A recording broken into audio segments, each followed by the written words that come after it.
Primo giorno di zona bianca per il Veneto, siamo venuti a Bassano per testare l'umore dei residenti del posto.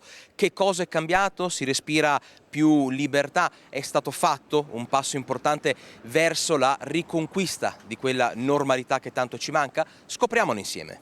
Hai meno vincoli, ma comunque in giro c'è gente che ha la testa sulle spalle, adesso si fanno i vaccini. Era ora.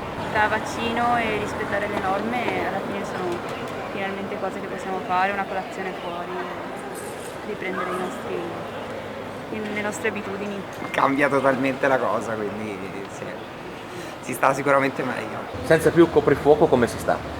Senza più in realtà peggio, io sto meglio col coprifuoco perché sono più tranquillo. E adesso ci illudiamo che tutto vada bene, il giallo, il bianco, però ho paura che non funzioni mica andando avanti col tempo. Un passo in più verso la normalità anche per i genitori, anche per chi ha figli. Beh, soprattutto per chi ha figli, perché poverini, io lavoro anche nelle scuole e i ragazzi stanno bene, finalmente un po' liberi, ecco. Io vedo tanti ragazzi, sono responsabili.